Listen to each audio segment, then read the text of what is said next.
Today we're going to be talking about Linux and Linux running on servers. I by no means am an expert. I just like to play around with servers. So if anybody, feel free to chime in if you have anything to say. Just by a show of hands, who here runs Linux on a server? I'm trying to. You got like 4 or 5 people in the crowd. Okay.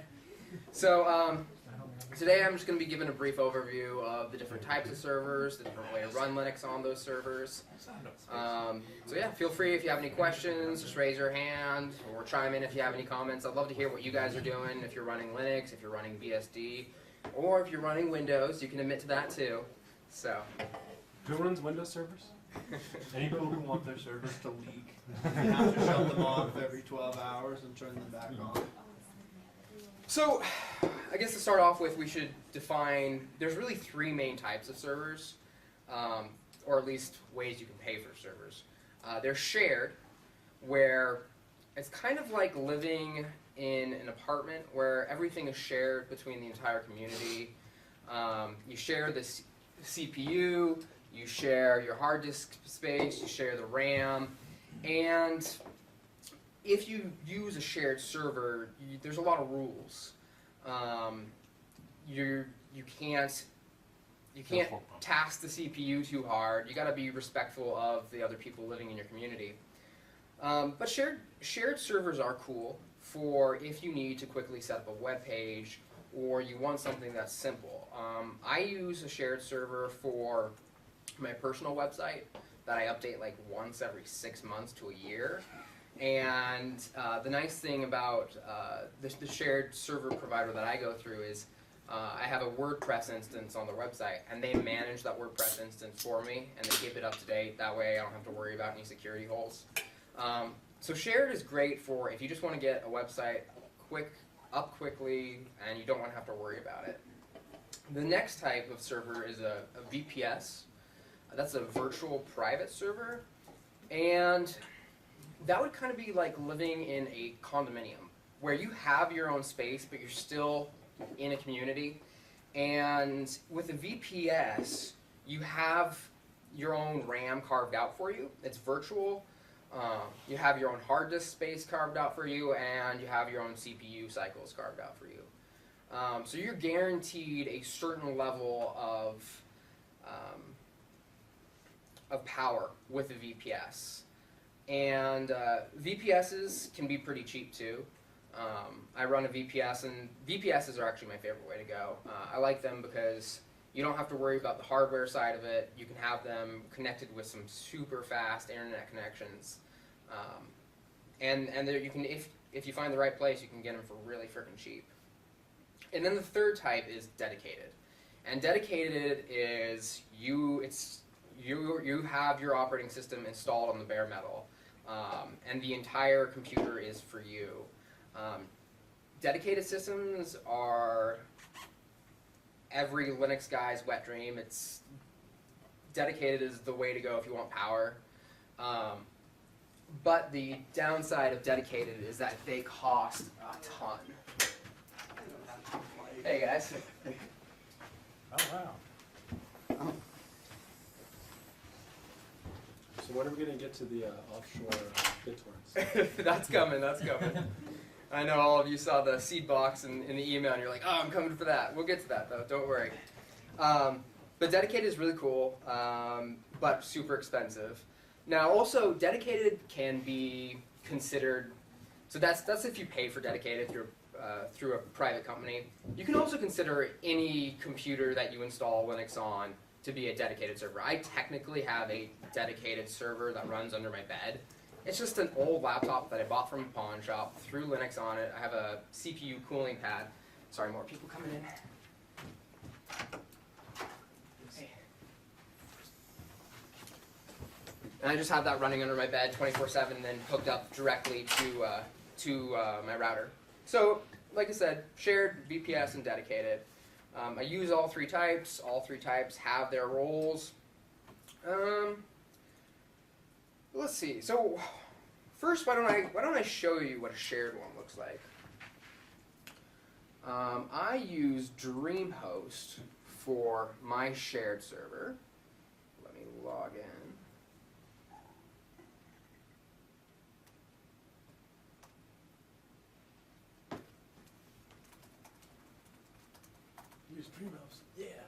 what I use.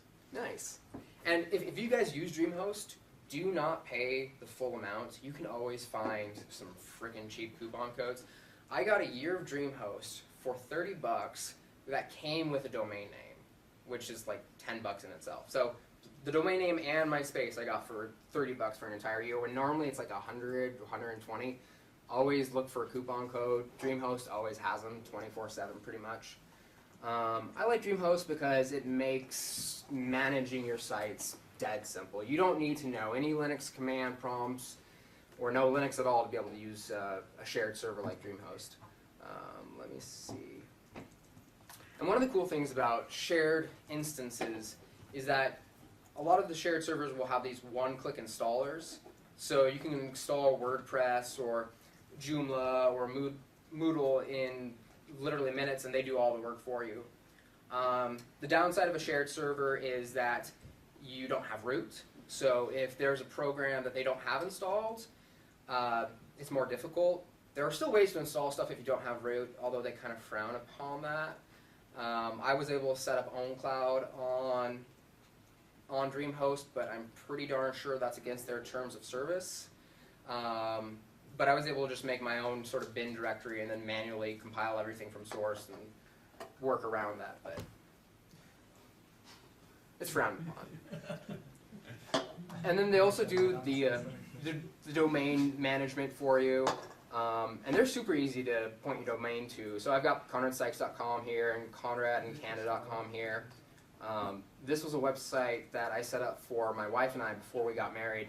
And I set this up in probably like 4 or 5 hours, the entire thing. And people could come and they could say if they were attending our wedding or not. And it was super simple.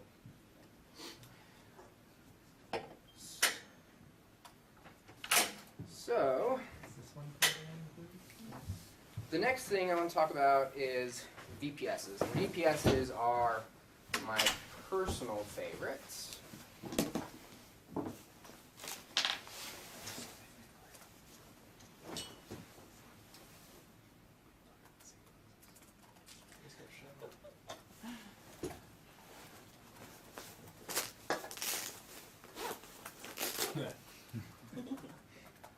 So the LinuxDude.com is a VPS that I own, and this is my playground. This is a personal site for me. Nobody else uses it. This is kind of a test bed for if I want to install something in Linux and I want to try it out, throw it up on a server. This is what I use. And once I log into my server, I always have this running, and this is using TeamX, and this is kind of my control panel. I have HTOP so I can keep track of my processes and my memory use. I have IO top so I can see what's using up disk space. And then in the upper right hand corner, I'm just using tail to follow my auth log, var log auth.log. And then I'm grepping for any possible break-ins. And that way I can keep track, okay, has anybody tried to SSH into my server who shouldn't have, and I can track their IPs. And it's really interesting. If you ever set up your own server and connect it online, people are going to try to break in via SSH. And you can see their IP addresses, and it's interesting to track those IP addresses. You get ones from China and Russia and all over the world. One thing to note is if you set up your own VPS, one of the things I recommend doing is installing a script called fail to ban. And what that does is, I think it's just a Python script. It's a really easy Python script that monitors the login attempts, and you can set it to like 3 or 5 login attempts, and then if somebody from an IP address tries to log in multiple times and fails, you can ban that IP address. You can either permanently ban that IP address, or you could set a timeout, so like for an hour they're banned. And that will stop most of the script kiddies from trying to break into your server. Because oftentimes people are just trying to constantly ping your server and use SSH and then use dictionary accounts, brute force attacks to get into your server. So that will stop them, or at least majorly slow them down unless they're super dedicated. And then, I know this is what everybody came for, talking about offshore torrenting. How many people here torrents? And you can say legally. I mean, everybody does it for Linux distros, of course. Exactly. And LibreOffice. And LibreOffice, yes. Right here, I'm running rTorrent. And you can see I have 3 different torrents that I have loaded up that I've already downloaded. I got Elementary OS, which is actually what I'm running on my computer right now. That's my favorite Linux distro for personal use. We got CentOS, Ubuntu. And you can torrent directly from your terminal. And you can SSH in, and this is running 24/7. So you can leave this up on your server, and it will be torrenting. And the nice thing about a lot of these VPS is that you get way, way faster connections than you would on your home computer. I think I've got a gigabit connection on this, where at home I'm doing 3 or 7 megabits per second, which is terribly slow. So let me show you how you would download something. Ubuntu. Yeah. Mm-hmm.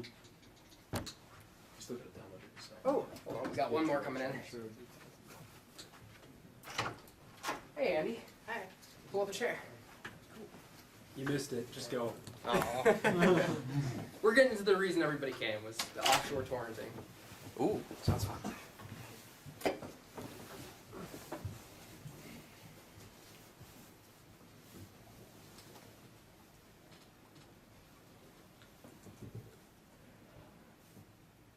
Okay, so I'll just pick one of these at random. So I can just copy the link address, I'll go back to my terminal, hit backspace, and you can see that it's added in that torrent. And now what's really cool is you get a ton of information through, this program that I'm running right now is called rTorrent, and you can see a ton of information. So like here is the list of peers that I'm connected to, everybody's IP address, and it's kind of being cut off, but on the far right of the screen, you can see what torrent client they're using. So we've got some people using BitTorrent, some people using Transmission, and so you can get more information than you never need. You can also see who's tracking this, and I guess since we're on the topic of trackers, who here knows the difference between private and public trackers? Okay. Public trackers is what most of the web sees. That's your BitTorrent, that's your ISO hunts. Public trackers, they're what everybody uses, but most of what they carry is not that great in my opinion. If you really are serious about torrenting, you want to do a private tracker. And if you set up a seed box or you pay for a seed box through a third-party company, most of these seed box companies will not allow you to use public trackers. So why don't I tell you what you can do with a private tracker. Private trackers are a community of serious hardcore torrenters.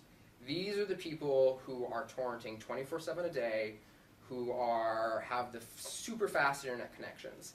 And to get into a private tracking community, you have to either be invited or you have to go through a really hardcore interview process.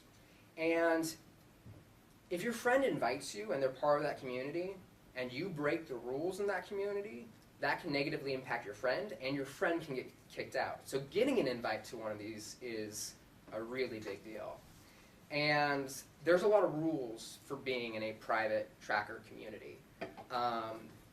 And the main rule that every community has is your seed to leech ratio. I know a lot of people who go on Pirate Bay and they download a movie, and as soon as they're done downloading, they stop the download and they delete the file. If you do that in a private tracker community, you will get banned.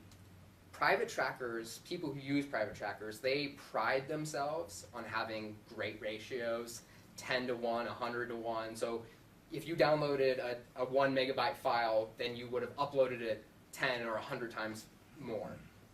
So that's one of the main rules. Another rule with these private tracker communities is that they pride themselves on quality. And a lot of these communities, they really focus in on like one area. There's a private tracker community called what.cd, and they're all about music. And people who are really serious about music, like the lossless quality, like FLAC. So you get tons of FLAC stuff encoded in FLAC. There's MP3 stuff available, but they're really picky about the quality. So if you upload a video, it better be HD and it better be compressed really well. These are the creme de la creme places to go in BitTorrent. So if you guys look into getting a seed box, keep in mind that look at the terms of service through the company that you're going with and see if they allow public trackers. And if not, then make sure that you're able to get into a private tracking community.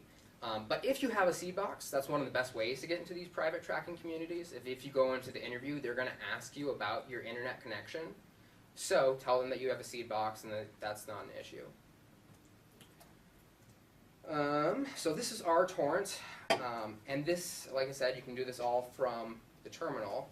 But a lot of us, you know, when we're out, let's say you're at school and they're using Windows, and they, let's say hypothetically, they didn't have PuTTY, so you couldn't SSH into it. What you could do is you can install our uTorrent, which is a front-end user interface for our torrent.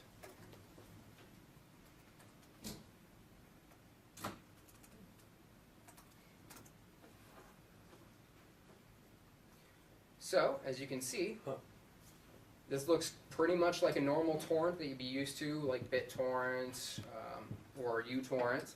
You can see what I've uploaded and what I'm downloading. I can stop one and remove it.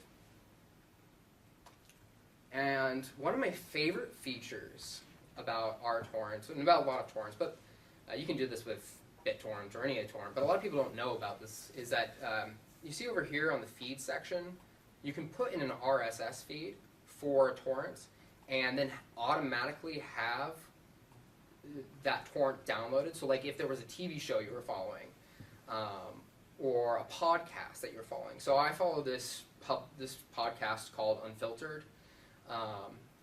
It's by Jupiter Broadcasting. They also do the Linux Action Show, if any of you guys watch that. And whenever they release an episode on one of their podcasts, it automatically is downloaded via our torrent on my server. That's our torrent in a nutshell. Now for the offshore part. How many of you know what DMCA is, the Digital Millennium Copyright Act?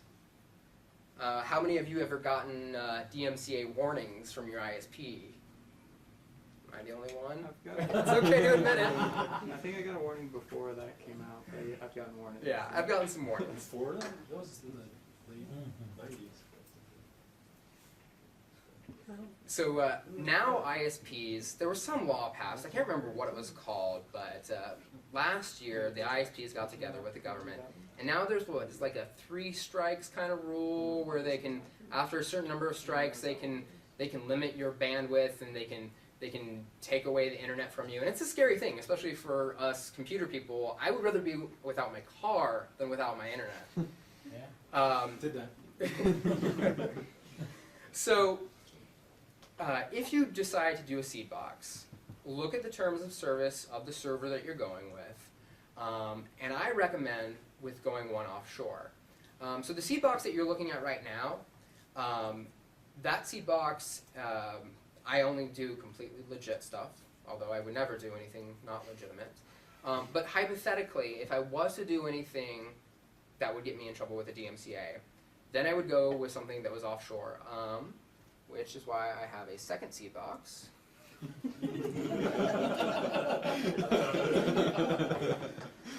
And with this seed box, I got 2 terabytes a month, and it just restarted this month. I've got 450 gigs of hard drive space. And again, they use our uTorrent. And one of the things I really like about them is I've cleared out everything on here, so it's hard to see, but Except all of your RSS.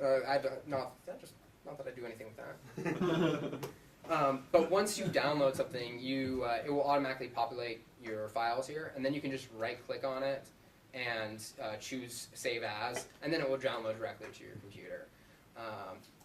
And it's freaking fast. It is really, really fast, and this is a good way to go. This server is hosted in the Netherlands, and they promise that they will never turn over your information to any third party. And since they're in the Netherlands and the the DMCA, the Digital Millennium Copyright Act, does not apply to them. And they do not, if they get a DMCA request, they just throw it away. And I pay 10 euros a month for this, which works out to be like 14 bucks in US dollars, depending on what the exchange rate is per month. But I really like it. So, let me look at my notes. Oh, okay. So back to the VPS. I got off track. One of my favorite things, necessities for me when I use a server is TeamX. How many of you have used TeamX or know what TeamX is? TeamX stands for Terminal Multiplexer. And if you can see, I'm switching between different tabs essentially on my server. And that allows me to SSH once into my server and open up multiple terminals, which is really nice.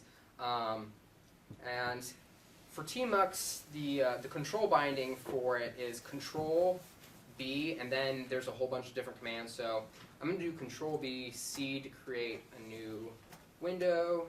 Conrad, Yes, do you know if TeamX runs on one TTY session, or does it go back and forth? it just runs on one. One. Yeah. So let me keep that going. And then you can split windows, and both horizontally and vertically. And when you are done with a session, let me see. When you are done with a session, right now I'm going to do Control B, D to detach. It saves your state, and everything is still running. So if you have a torrent going or some sort of program running in the background, you can leave that running, and then when you come back and log back into your server, you simply do TeamX A for attach, and everything is exactly the way it was, which is really nice. And that's why I leave my my monitoring station running 24/7, so I can see the state of my system. And then I know somebody's going to ask, the Linux dude that popped up, that was just you edit your SSH header config, and that's how I got that to pop up. So, oh, and while I'm talking about TeamX, anybody use Ranger? Ranger is also really awesome. I love this for both my personal Linux box or my servers. Ranger makes navigating your Linux distro really fast. It just uses an encrypt interface, and it uses the JKL bindings just like in Vim. So if you know Vim, Ranger's really easy to pick up, but it makes navigating your file system really easy compared to CD, LS, CD, LS. That gets really annoying. Okay, so I talked about the VPS. Oh, where would you find a VPS? My personal suggestion is to go to lowendbox.com, and this site has reviews and deals on all sorts of VPSs. So let's see. Here's a VPS that you can get for 15 bucks for an entire year, with 512 megabytes of RAM, 2 CPU cores, 25 gigs of disk space, bandwidth. That's really cheap. So it's hard to beat. A VPS is so simple to set up, and it's so cheap that I think everybody should have one. But like I said, check out the reviews, look at the terms of service. If you're planning on setting up a seed box, do it offshore, and see what their privacy policies are. But this is where I always check to find the best deals.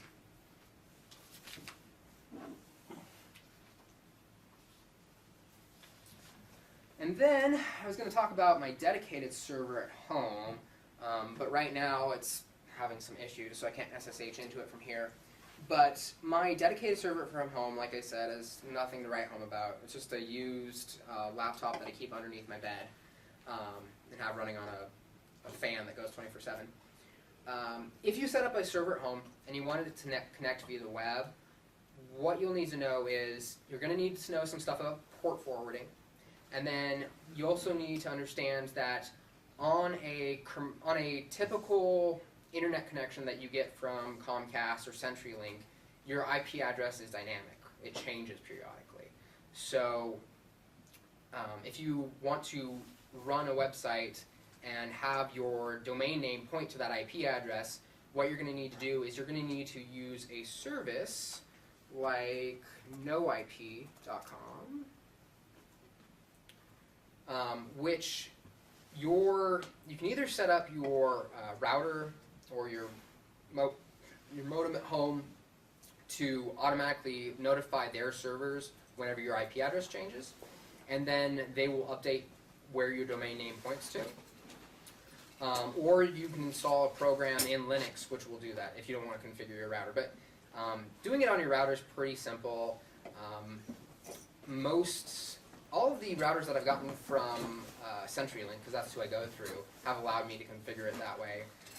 Or you can flash the firmware on your router if it doesn't allow you to, and you can flash Tomato on there.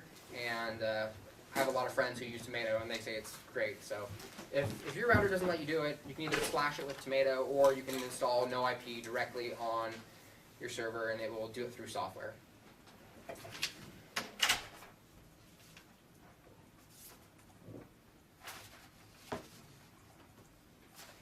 Okay, so the next thing would be setting up a server. You can run a server on pretty much any Linux distro, but some of the main ones are Debian, Ubuntu, CentOS. I think SUSE does servers as well. And most servers, you'll hear the term LAMP, a LAMP server, which stands for Linux, Apache, MySQL, and PHP. The letters can change. I mean, it can be Python or PHP, but typically that's what it stands for. And the easiest way I've ever found to set up a server is to use TaskCell. If I can spell it right.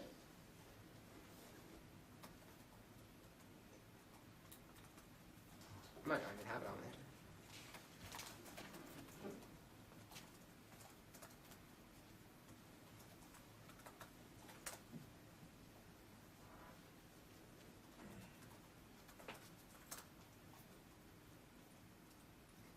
Oh, I'm sorry, I'm not on my local box, I'm still on my server.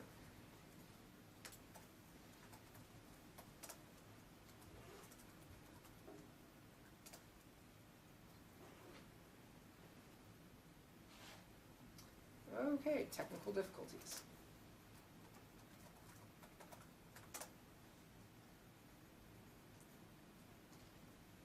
So this is TaskCell, and you'll often see this right when you're first installing Linux. And you can set up a LAMP server with essentially one click. So if you see LAMP server, it's like what? The fourth option down. You just select that and then you hit OK, and it will walk you through the process. It will prompt you for what you want the MySQL password to be, or the PHP password for PHP myadmin. You can also set up a DNS server this way, or OpenSSH server. So TaskCell is great for installing all sorts of different things. It just makes installing it a breeze. And that's typically the first thing I do when I'm setting up a server. Okay.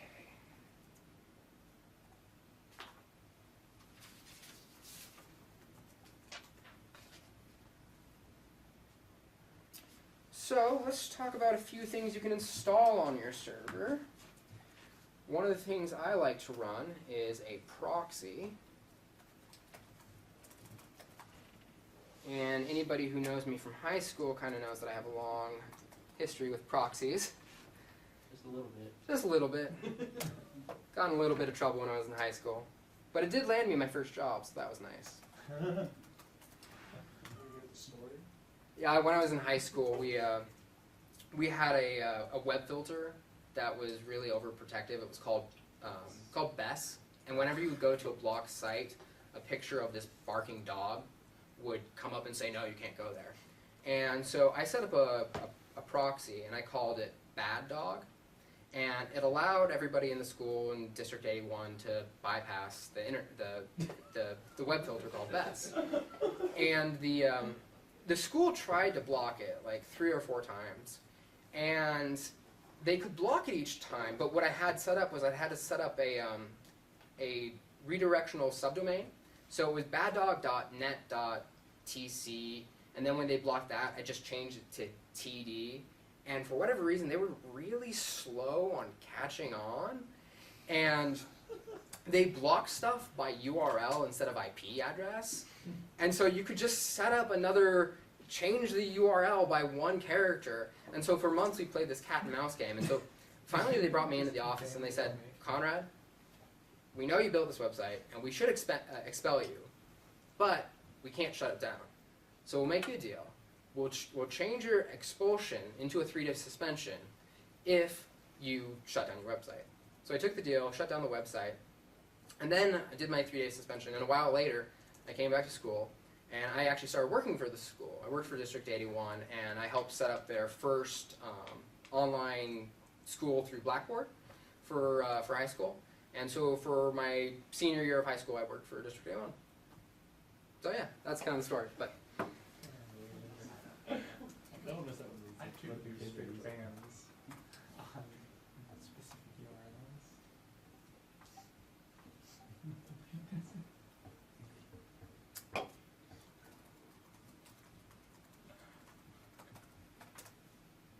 okay, so here's just a basic proxy that I have. It's nothing flashy, but you can go to google.com, and this is just like any proxy that you've ever used. Extremely simple. This is using PHP. This particular proxy, it's called Glype, Glype. And all you have to do is have a LAMP server. You go to glype.com, you download their package and install it, and it will run on pretty much any Debian-based system. And within 15 minutes, you've got a functioning proxy. It does have some limitations, as all proxies do. Nothing's perfect. Sometimes I find that images won't display correctly or CSS won't display correctly, but for the most part, it's pretty good. I haven't run into that many issues. So go to like EWU.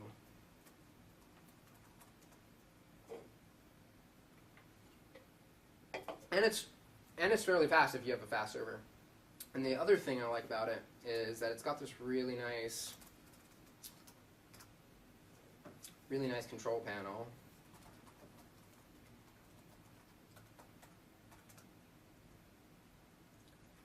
And you can view the logs on your server, and you can see where people went and what happened on your server. So if you let other people use your proxy, then you can see what they did.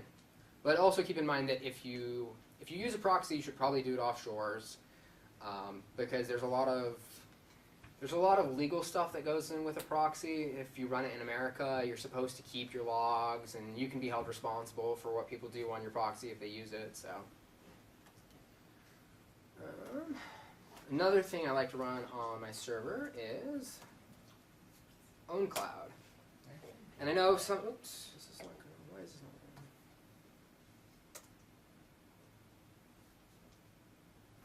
Oh.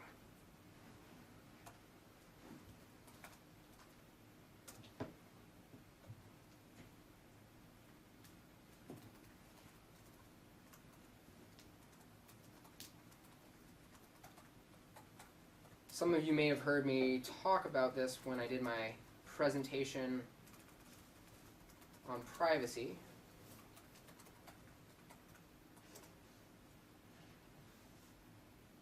I really like OwnCloud because it can do a lot of stuff that Google Drive and Dropbox does, but since it runs on your own server, you're the only one in control of the files. You don't have to worry about Google or Big Brother looking at your files if you do it correctly. I say encrypt your files, so that way if Big Brother does get a hold of your files, then they would still need your decryption key. You can do collaborative documents on here, so just like with Google Drive, how you can have people simultaneously working on a document, you can do the same thing with OwnCloud. You can stream music using OwnCloud, and they have a really nice library of plugins that you can get. So if there's not something that comes de facto with OwnCloud, you can install it through a third-party plugin.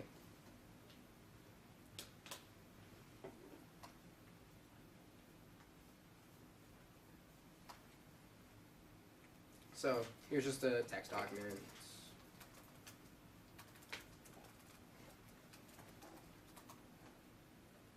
But OwnCloud is one of my favorite tools. There's also other alternatives to OwnCloud, but I think right now OwnCloud is by and far the most mature open source product for syncing. If you want to just do file syncing between yourself and a friend, then what I would use is there's this thing called BitTorrent Sync, and it's by the people who made BitTorrents, I believe. And everything's encrypted between you and your friends. So that's another thing that I've used before. It doesn't have any online collaborations. It's strictly peer-to-peer, but it's fast. So if you just want to share files with your friends, BitTorrent Sync is another option. And then for my server at home, which I can't unfortunately SSH into right now, I use that mainly for my local area network stuff. I have Plex installed on that, and Plex is a really awesome media server. You can essentially build your own Netflix-like library and stream it to your laptop or your tablets. And I have tons of movies and TV shows that I have loaded onto my Plex server. And so my wife can be watching something in the bedroom, and I can be watching something on the TV in the living room, but we're both using the same server simultaneously, and it works great. Plex is completely free if you just want to use it on the local area network. There is a paid version which will back up your stuff to the cloud, and then you can watch it anywhere. I think it's like $25 a year or $80 for a lifetime membership. But Plex is really nice. It's kind of an alternative to XMBC if anybody's used that before. And then the last thing that I use for my server at home is I use it as a Samba file share. So I can put something in this file share, and then it will, my wife can access it at the same time. And setting that up is pretty easy. So I guess we should talk about security a bit. When it comes to server security, I am pretty ignorant, I have to admit. If you want to learn about server security, I would suggest joining the cyber defense team, which actually meets at 3 o'clock today. And Andrew, the team leader, he knows everything about security with servers and stuff, so he's really the guy to ask. But just from personal experience, like I said, you get a lot of script kiddies who try to hack your server. So one of the things you can do is install fail to ban, that script which will block IP addresses after a number of failed attempts. And it works for more than just SSH. It works for a ton of different login methods. Also, port 22 is the default SSH port. If you change it to something else, security through obscurity, that also helps. It will stop the script kiddies. I also personally always disable root login to my server because people always try to log in using root. So if they don't know what your username is, that's just another hurdle they have to overcome. And then if you're running a website and you want to get really, really secure, and you feel like causing yourself a little bit of pain, you can set up SE Linux, Secure Linux, and that was actually developed by the NSA, and it takes your standard permissions in Linux and it takes them to another level, and it almost creates kind of like a chrooted environment, so that if, let's say, Apache got compromised, the rest of your system will still be safe. So you can turn on SE Linux, but it takes a while to learn. It's really complicated. And then also check your logs. That's the easiest one to do, is to check your logs. Like you saw when I logged into my VPS, I have my off authentication log. I have that tailed to automatically show me if there's been any invalid attempts or break-in attempts. So always check your logs. And you can install scripts which will email you automatically if an event happens, and it will monitor your logs for you and then send you an email saying, hey, somebody's trying to break into your server, or you're getting a DDoS attack. So, I know a lot of you, I know we have a wide variety of people here. We've got some people who are excellent with Linux, and then some people who've never used Linux before. So if you've never used Linux before, but you are interested in servers, one of the ways I suggest about doing it is going to Turnkey Linuxorg, I think. Let's see. Yeah, Turnkey Linuxorg. This is one of the coolest Linux websites on the internet.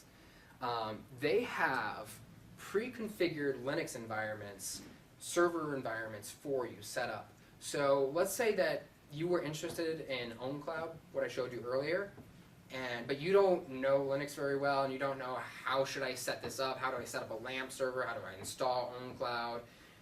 You can just download one of the ISOs from this website and install it in VirtualBox, install it, upload it to a VPS, or install it on a bare metal system. And it takes like 10-15 minutes to install one of these ISOs, and as soon as it boots up, it's going to ask you what do you want your root password to be, what do you want your MySQL password to be, what do you want your password for OwnCloud to be. And then the rest of it's pretty hands-off. All you have to do is navigate to the IP that it tells you to navigate to, and you can do all of your administration from there. So earlier I set up Moodle, which I downloaded from this site, and they did all the configuration for me, and I installed that in VirtualBox.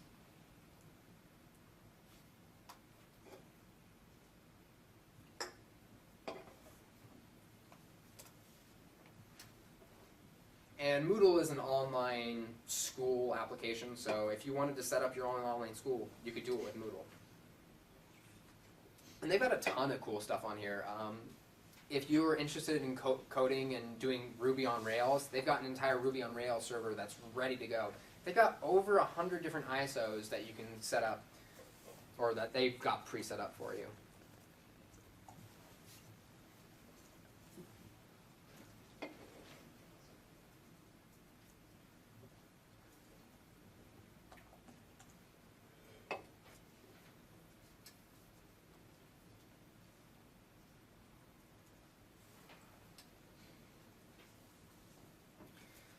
And then, I guess while we're waiting for this to boot, one of the things I should mention is when you're looking for a VPS, you don't need a really powerful system. One of the great things about Linux is that it will run on a low-powered system. The VPS, my main VPS that I use, only has 512 megabytes of RAM, and that's plenty. I really never max that out. At least for my own personal use, 512 megabytes of RAM is more than enough. Because you have to think about it, you're not going to be using a GUI interface. You're going to be doing everything command line, so it's not like Windows where you need a beefy system. I know several people who have 256 megs, and they never max that out. So if you're looking for a VPS, you don't really need that powerful of a system. The main thing I would consider is the terms of service and the bandwidth. And then if you download one of these ISOs and you put it into VirtualBox, also make sure that your network configurations are set up correctly, because you're going to be accessing most of the configuration stuff via a web page, and so you need to make sure that you have it bridged with your computer so you can actually access it. Man, this is taking forever to boot up. I don't know why it's going so slow right now.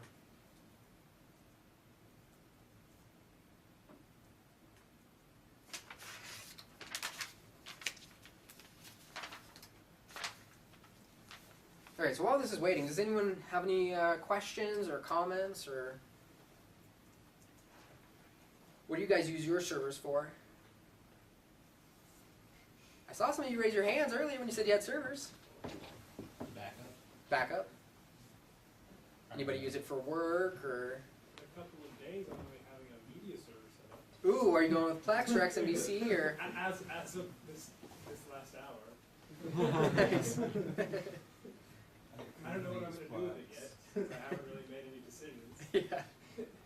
Yeah. And you know, a server A server can be anything. Last month we did the Tiny Linux Day where people brought in their Raspberry Pis. I have friends who have Raspberry Pis as a server. You can install. There's a modified version of XMBC that will run on a Raspberry Pi, and a Raspberry Pi is $25, $35, and so you can have your own media server for dirt cheap. So that's always an option. So you don't have to get a VPS. You can use a small box at home.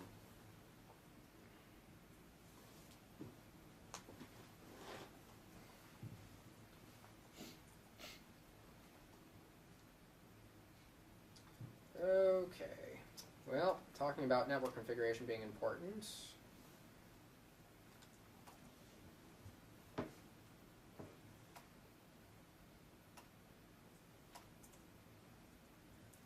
Okay, that took too long to reboot, but I will talk to you about what I was going to talk about anyways. One of the things I really like about these Turnkey Linux installations is that they have webmin installed on all of them, and webmin lets you do a lot of configuration and administration using a front-end web page instead of having to know Linux commands. So let me see what their demo, I think. So if you want to go in and add users to your Linux system, but you don't know the command in Linux, you can do that via the webmin configuration page. So you would just go to your IP address of your server that you set up, and you can see all of the users.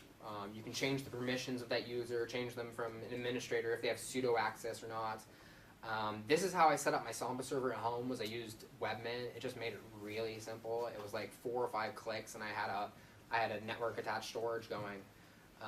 You can monitor your server using webmin.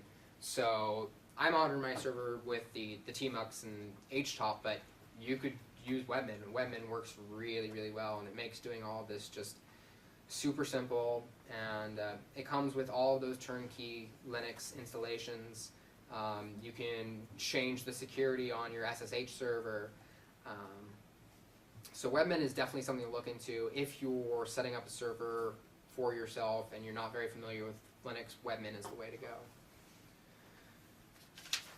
So I see we're pretty much out of time, so I'm going to pack it up, but I hope you guys liked today's discussion. Next month we've got a guest speaker coming in, and he's going to be talking about Android and Linux and how to root your Android device and all of the cool things and alternative